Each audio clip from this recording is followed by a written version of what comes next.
What in the hell's going on? What the hell is going on? What the hell is going on? I don't know what the hell he's talking about. You don't have to know what the hell is on it. What the hell's the matter with these guys? We don't know what's going on. What the hell's going on? Who in God's name knows what it's all about?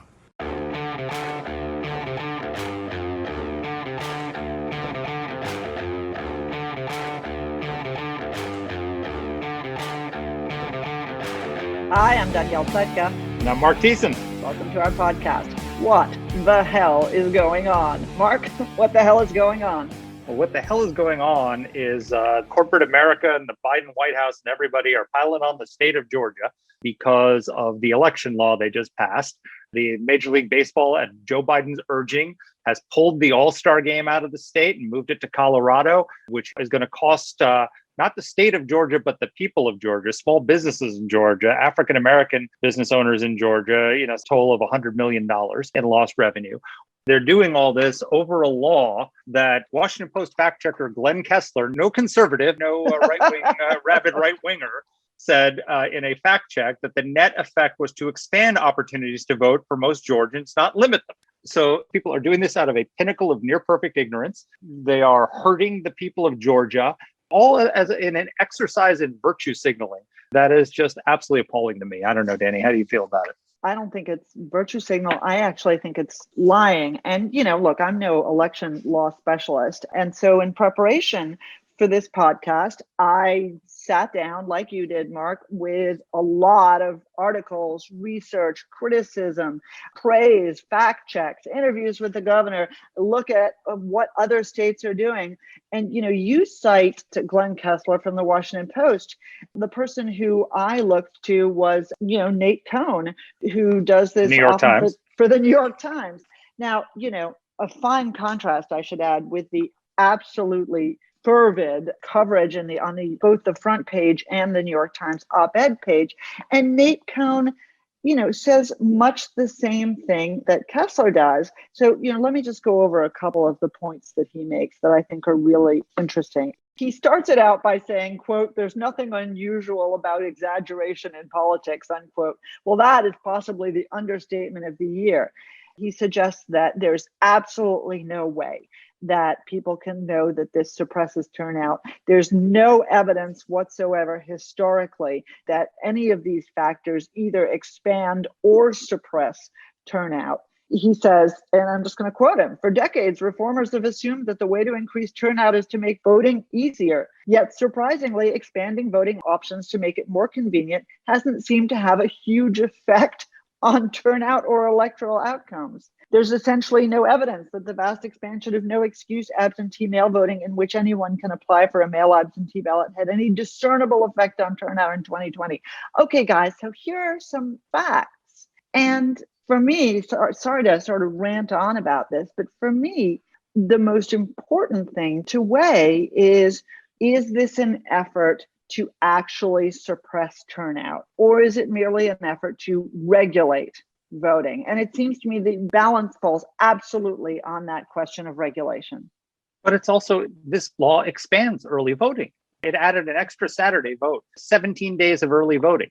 The drop boxes, people forget, drop boxes are a new innovation that started during the pandemic as a health measure. They wouldn't even exist because they were done under an emergency measure if they didn't pass a law mandating them. And now they've mandated drop boxes and done them in a way that's going to be safe and regulated. And one of the big issues with the mail-in ballots was signature matching. Well, signature matching is kind of a subjective thing. You have to look and say, does it look like that? Everybody's signature is the same every time. So what they said is you have to use some kind of identification. You can put your driver's license number in or something else that's easier to check. Your utility well, that's the thing. bill. Yeah, that people say like that's bad because a lot of people don't have driver's licenses. You can use your utility bill, a bank statement, a government check, a paycheck, right, another government document with your name and address on it, the last 4 digits of your social security number. Folks, this is not hard. This is not hard. And I will tell you something, Danny. I know for a fact that if I showed up at Nationals Park for a baseball game and went up to the will call and said, "I'm Mark Thiessen and I have tickets," you know what they're going to ask me? Show me an ID, right? Oh, and let me promise and you. if I said, "You got to trust me, I'm Mark Thiessen, here's my utility bill," they would say, "Sorry, bud, you're not getting your tickets because we don't know it's you." If you need an ID for something as unimportant as a baseball game, how much more so should you have an ID for something as important as the integrity of an election? I actually agree with that. And I think that most sensible people agree with that. I think part of the problem, in addition, Mark, is that we're talking about a group of people that doesn't vote. So who are they focused on? Well, homeless people. They may not have a utility bill. They may not have a driver's license. And the answer is, first of all, you can get a state ID for free in Georgia if you apply for one. But the bigger issue here is we are not talking about a population that has a strong history of voting. This is the challenge here. And it is yet another illustration of our inability to have a balanced, intelligent conversation anymore in American politics. And then here's the other thing that drives me crazy, Danny, is that there are all these corporations, in addition to Major League Baseball, that have come out to criticize the Georgia law. And if you put up a list of the companies that have criticized the Georgia law with the list of sponsors of the Beijing Olympics, there's a big overlap in those two things. So China, which has no free elections, which is busy suppressing the democracy movement in Hong Kong, which is putting millions of, we just had Mike Waltz on the podcast, and they're suppressing, they're putting millions of Uyghurs in cattle cars and sending them to concentration camps. Oh, but it's okay. We can sponsor the Beijing Olympics. We can put money into the Chinese communist regime, but we should be boycotting the state of Georgia, which just expanded voting access. So I have a little data for you on this, which I think is useful. So we actually, and all thanks to Alexa and to our intern for doing this, we scrubbed the list of 200 companies that sent a letter protesting Georgia's new election laws. And 42 of those companies, so almost a quarter of those companies, do business with China. Let's go even further. That paragon of virtue, Major League Baseball, just expanded its agreement with Tencent Corporation, the owner of WeChat, those guys who are aiding and abetting the Chinese government's efforts to censor people. This is, it's just the same week they signed the deal with Tencent, the same week that they pulled the All-Star game out of Georgia. So here's the tough question from my standpoint, and then I want to get to our guest. But I think one of the tough questions that we have to ask is, as policymakers sitting in Washington, trying to think about what sensible measures our government should engage in, what our companies should be doing. The question for me is, what should the conservative reaction to this be? Mitch McConnell is frothing at the mouth. Marco Rubio, Dan Crenshaw, they've all come out. They've condemned Major League Baseball. They've condemned their hypocrisy. The Wall Street Journal editorial page has taken them to task. What's the right response for people who are outraged by this? It's a hard question. So I think Mitch McConnell's response was pretty straightforward, which is stay out of politics. These people, they should not be weighing in on laws that they don't understand and don't know what they're talking about in an effort in virtue signaling. But the other thing, I think corporate America needs to be careful, because the reality is the Republican Party has changed a lot. It's no longer the party of big business. It's the party of the working class and small business. And Joe Biden is out there right now saying we need to raise the corporate tax rate. And I guarantee you, a lot of these same corporations that are virtue signaling on the Georgia election law are suddenly going to be calling Mitch McConnell, asking for his help to stop Biden's corporate tax increase. And maybe Mitch McConnell ought to just tell them to go stick their complaints somewhere where the sun don't shine. Because, I'm sick and tired of bailing out corporate America. And I know it's not because of the corporations. We do it because those costs get passed on to consumers. And there's good economic reasons for not raising the corporate tax rate that have nothing to do with corporations and their alleged greed or whatever else like that. But I'm just sick and tired of corporate America sucking up to the left on stuff like this and then coming to the Republicans and asking for help when the Democrats want to ruin their bottom line. But enough about you, Mark, and me. Let's talk a little bit about our guest. Governor Brian Kemp is the governor of the state of Georgia. He's been the governor since January of 2019. He is a Republican. He was previously the Secretary of State of Georgia, so he knows a little bit about their election law. He was in that position from 2010 to 2018, and he was a member of the Georgia State Senate, and before that, a businessman. We're really lucky to have him because he's a busy fella these days. Governor, I want to ask you a really basic question to start things off. Why did Georgia need a new election law? Well, listen, after the last cycle here, obviously the whole country was watching the runoff, and there was a lot talked about a lot of legislative hearings between the November election and the January runoff that was bringing to the light mechanical issues with the elections and other things that we really ran into in the 2020 cycle. Obviously, the pandemic had a lot to do with that as well. We had a 351% increase in the number of absentee ballots by mail that we have.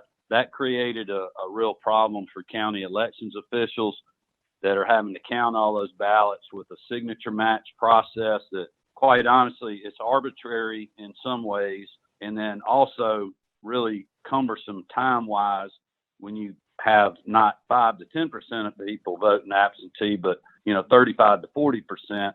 And so we needed to fix that, which the voter ID requirement, I think, does two things. It further secures the ballot, but also it will speed the process up. Then you had other issues like the ballot drop boxes. They never have existed at least in recent Georgia-led voting laws, dating back 15, 20 years or further. And when the public health state of emergency goes away, because it was an order of the state election board using emergency powers, the drop boxes would have gone away too. And, the left is saying, oh, you're taking away drop boxes. We're actually adding them into the statute for the first time in recent memory and allowing and mandating, quite honestly, every county to have at least one, where the last election there were counties that didn't even have a drop box, and put some consistency and security measures behind that. So, if we hadn't have done this legislation, drop boxes would be a goner. They wouldn't be used in the 2022 cycle or even the 21 cycle for some, local races that we're going to have. Also, because of complaints of vote counting starting and stopping, creating a lot of doubt amongst voters, difficulty for those that are monitoring the election. The bill now mandates that county officials have to continuously tabulate the ballots until every vote is counted, solving that problem. The whole water issue that's gotten so out of control with people literally just lying about the ability for a voter to have a drink of water in line. They can absolutely do that. They can bring food and water. They can order a pizza. They can order Uber Eats. The county officials can provide a drink station for the voters within the 150-foot buffer of the precinct. And if it's, if somebody's outside the precinct, they can offer food, drinks, put campaign signs up, hand out literature. They just can't interfere with people when they're in the line to vote within the 150 feet. And that was an issue that the legislature felt very strongly about and addressed. And then we also added more opportunities for people to vote in Georgia. As you know, we have 17 days. We added an additional Saturday that people can vote in Georgia, and we have the option, if a county elects to, they can have voting on either one or two Sundays, either or both. That wasn't present before. That's now, I guess there was an additional Sunday that we added. So we've actually added the opportunity for people to vote early in Georgia. And while the other side's saying that we're being restrictive and keeping people from voting, what actually the bill says is people will have more opportunities to do that. So, Governor, it seems like 5 minutes ago, you were being hailed as the hero of democracy for standing up to Donald Trump and defending the integrity of Georgia's elections. And now you're suddenly the second coming of Jim Crow. What happened? How'd you get so bad so fast? Well, I will tell you this. If you look at my record, I've been very consistent. I was Secretary of State for 9 years, and I've been governor for, I guess, a little over 2 years now. And I've always said and believed that it should be easy to vote and hard to cheat, and that we should have secure, accessible, fair elections in Georgia. And that is exactly what we have continued to do with this legislation. Historically, if you look back after big election years, especially this year with having a new voting system, there's always election cleanup bills that are worked on. This is nothing new in Georgia. Just the focus that we're getting on it is certainly new. And if you look at my record, I've been I sued the Obama Justice Department so that we would have a citizenship check when you register people to vote in Georgia, but I also implemented online voter registration that came out of an elections advisory committee that I created when I first got into office and had to, took 2 years for legislation to pass to be able to do that. And I've worked very hard to keep our voter rolls secure. So my record is consistent. People's views on my record have changed because it's very easy for the left and people like Stacey Abrams that are making a lot of money off of this, and really off the lies that they're spreading about this bill. it's easy for them to say I'm a racist and a voter suppressor. But if you look at the data and the numbers and the facts in this bill, that's just not true. In reviewing all of the articles, all of the criticism, some of the praise, the one part of this bill I don't understand as well as others is the question of the state ability to take over local election offices. Why does the state need that? And don't you worry it may somehow diminish the rights of local officials? No, I do not. This is something that's been batted around for a long time here in Georgia. It's something the legislature actually felt very strongly about. Obviously, like it's been said by some, it's not going to change any results. It would be very short term if that ever were to happen. And it's much in line with other, processes that we have in the state of Georgia to do that on, I don't want to say similar things, but on other activities that are similar in many ways. A good example is local school boards. We've had local school boards in our state that have just not done what they're supposed to do, haven't followed the law. The governor has had to step in the past, or the legislature, or whatever the process is, to take over that school board, to appoint new members to that school board, basically to reset it and to keep those school systems from losing accreditation. And that's, in a nutshell, kind of how this would work with the counties. I personally believe it will be very seldom used, but it does hold the counties accountable to follow the law and the rules. And if they do that, this is never going to happen to them. And at the end of the day, if it were to happen, it is going to be a temporary situation. Let me ask you about the MLB boycott. So, last time I checked, when I had to go to a Major League Baseball game to the will call, I had to show an ID to get my tickets at the will call. But apparently, it's not okay to show an ID in order to vote. How has that boycott impacted Georgia residents and the people of Georgia? And also, how they moved the game to Colorado. How do your election laws compare to Colorado's? Well, this is really the height of hypocrisy with everything that's going on. If you look at New York, where Major League Baseball is headquartered, you have to have an excuse to vote absentee. In Georgia, you do not. We have at least 7 days, potentially 9 days more of early voting than New York does. Yet Major League Baseball is going to pull the game from us because they think this is a suppressive effort. Obviously, the commissioner had no idea what this legislation did. I think they are going to pay the price for that. If you compare us to Colorado, they only have 15 days of in-person early voting. We have 17. They have a photo ID requirement. We do as well for in-person voting. So a lot of similarities.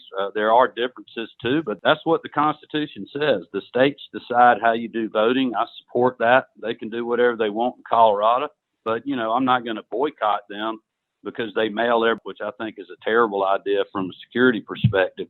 And that's really what's so frustrating in all of this. It is literally the cancel culture, and it's also Joe Biden and the White House and a lot of these other people trying to build support for a national takeover of elections, which is unconstitutional with HR 1 or SR 1.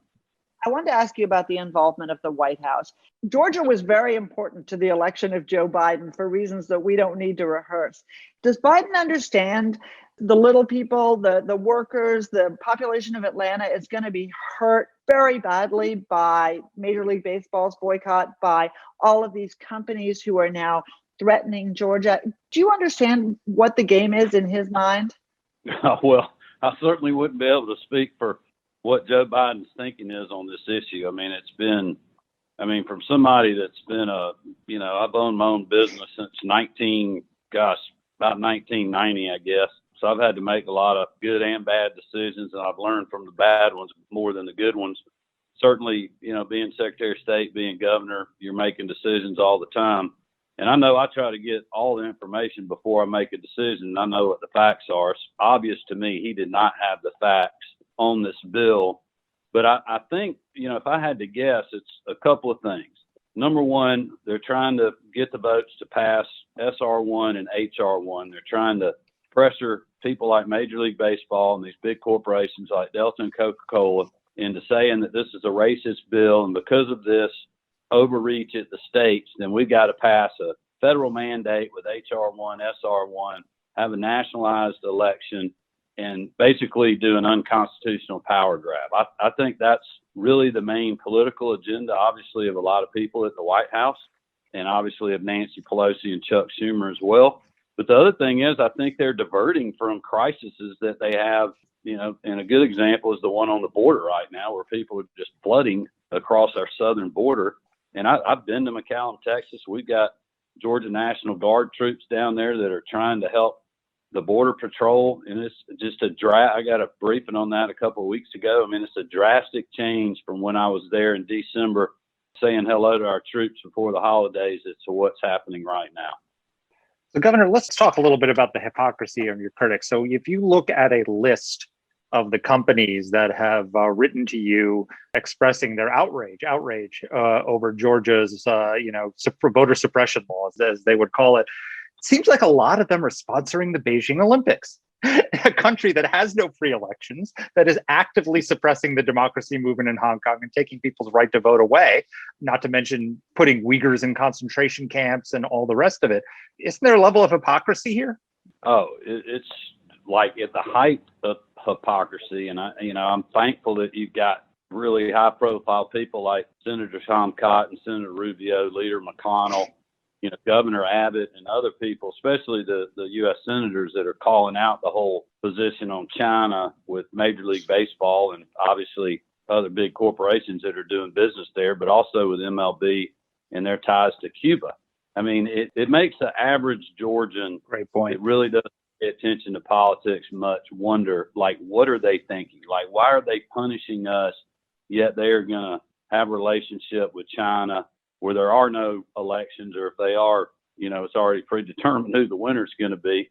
I mean, the more you hear about this, just the crazier it gets. I mean, and just for Joe Biden not to even realize what his own state election laws were. I saw some people tweeting the other day about when you go in to vote in Delaware, they call your name out so somebody could challenge you. Could you imagine if we had that in our bill? I mean, it'd be unreal. So what's the right next step? Obviously you're trying to explain, you're trying to speak truth to power and to the White House. I saw that the Georgia House has threatened to take away Delta's tax break. What's your approach going to be in future to these companies and to, groups like Major League Baseball? Should conservatives think about this in terms of punishment, or is that not the right way to go about it? Well, I can just tell you that we have a lot of irons in the fire as to how to respond to this from a business perspective. But listen, we have one of the best business environments in the country. We just had a great economic development announcement a couple of days ago with a Korean company that's going to be manufacturing parts for automobiles here in our state. And we continue to see our economy rebound. Our unemployment is below the national average. We've set records for investments and the number of jobs we've created in the first half of this year. So we got to continue to preach that message. But to me right now, the best thing I can do is continue to push back on this big lie and have a lot of these companies really realize that they have been hoodwinked, they have been hoodooed, and they need to either reverse course or just get in a bunker and try to ride this thing out.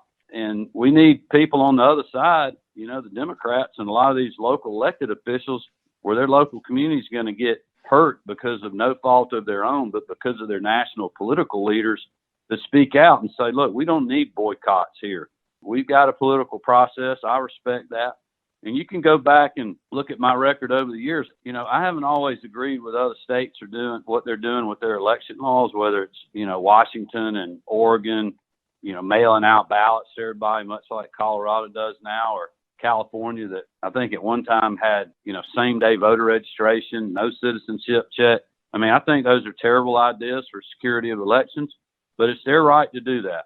However, I don't think other states or other people should be coming to Georgia and trying to tell us what we need to do down here. We've got a process that works. And as a lot of people have said, elections have consequences. We certainly saw that at the federal level here, but at the state level, our legislators won with strong majorities. And that majority is who worked on this bill, really doing the will of the people of our state so that we continue to have secure, accessible, fair elections and make it easy to vote and hard to cheat. And that's what this bill does. It creates more accessibility, but also better processes from what we learned in the last election and better security. Well, Governor, the New York Times and the Washington Post both back you up on that. Glenn Kessler, who's the Washington Post fact checker, gave Joe Biden 4 Pinocchios for his description of the law and says the net effect is to expand opportunities for most Georgians, not limit them to vote. Nate Cohen said on balance, it's going to make voting easier because it expands the number of days of early voting, including weekend days that progressives covet. I mean, do these people not read the New York Times and the Washington Post? Well, like I always tell people, I've never told anybody, I don't think, to go read the New York Times, but maybe I need to now. All I can tell people is, look, I am telling you the truth. I have done over 50 interviews with anybody you can imagine, including a lot of predominantly African-American media. It's really just to get the truth out there and let people decide. And I can't make them believe me, but I can tell them the truth. And I'm doing that. Joe Biden and a lot of these other people are not. Do you think that Georgians, not Democrats or Republicans, are going to be so angry about this that this is actually going to end up hurting the Democrats in the next election there? Well, I'll just say this, we have a long way to go before the next election, but this Thank issue, God. yeah, I know. This issue has galvanized Republicans, not only here, but all across the country, like I haven't seen in a long time. And, you've got an array of different legislators in Georgia, folks that are in metro districts that barely won races, that actually got more votes in their districts than President Trump did. And then you got legislators that are from some of our rural districts that are just hardcore, as strong Trump voters as anywhere in the country. And they are all united behind this bill because they know what the truth is. And they are mad as hell at Delta, Coca-Cola, and Major League Baseball. I understand why. I do too, and I'm drinking Pepsi right now for what it's worth. Governor, well, it's amazing. I've had so many people. I had breakfast with somebody this morning, and they were like, "I drank my first Pepsi yesterday." They're fed up.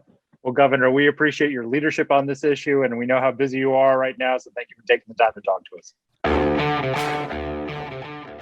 So he just said something that struck me that I hadn't even thought of because everybody's so focused on the Beijing Olympics. Major League Baseball's, in bed with the Castro regime in Cuba. I remember when we were working for Senator Helms, and they brought over like a Cuban team to play against the Baltimore Orioles. They want to play games down in Havana and all this stuff. Baseball is in bed with two of the most repressive regimes on the face of the earth, and they have the gall to say that Georgia is unfit. They'll play in Havana, but they won't play in Atlanta. Give me a break. Yeah, no, look, that's ridiculous. But I guess the only thing that I would say about this is what critics are exploiting is Georgia's history, right? Critics are basically looking backwards and saying that in a state that embraced Jim Crow, in a state in which Black Americans had a very hard time voting, they need to be doubly sensitive to questions of voter suppression. And you know what I got to say? I think that's absolutely right. I think that's that is a totally legitimate demand to make. What I don't think is that it is therefore right to lie about or to twist what Georgia's law does. And the only place where I really didn't feel like I got a slam dunk of an answer from the governor was on this question of state and local interference. I don't really get that. My bet is it won't make a big difference, but I guess I haven't seen great explications of why they need to do that. This law, it may not be perfect. No election law is perfect, but I'll tell you what, it expands voting access. It doesn't restrict voting access. It expands the number of days. There are not going to be 2 Saturdays required of in-person voting. The voter ID requirements, if anything, are watered down because you can use your utility bill. You can use anything to show. It makes the decisions over absentee and mail-in ballots less subjective because instead of a signature match, it uses some sort of ID. All of these things are making voting more accessible and more secure. And the reality is the people of Georgia elected these people to run their state, and they passed this law. And if the people of Georgia don't like it, then they can change the people who run the state of Georgia. But it's not the place of Major League Baseball or corporate America or Joe Biden to go in and lie about what the law does. And again, don't take my word for it. Take Glenn Kessler at the Washington Post, 4 Pinocchios for Joe Biden on his description of this law. If you care so much about African Americans, who's going to bear the brunt of the boycott? Whose businesses are not going to get $100 million that was going to pour into the Georgia economy? It's not going to hurt Brian Kemp. It's not going to hurt, the legislators who passed it. It's going to hurt individuals who were counting on that, the hot dog vendors, the local bars and businesses. And by the way, lost the opportunity to celebrate the life and legacy of Hank Aaron in his hometown during this. So this is just, it's a perfect confluence of ignorance and virtue signaling and everything that's wrong and partisanship in a perfect swirl of just atrocious politics. I'm just disgusted by the whole thing.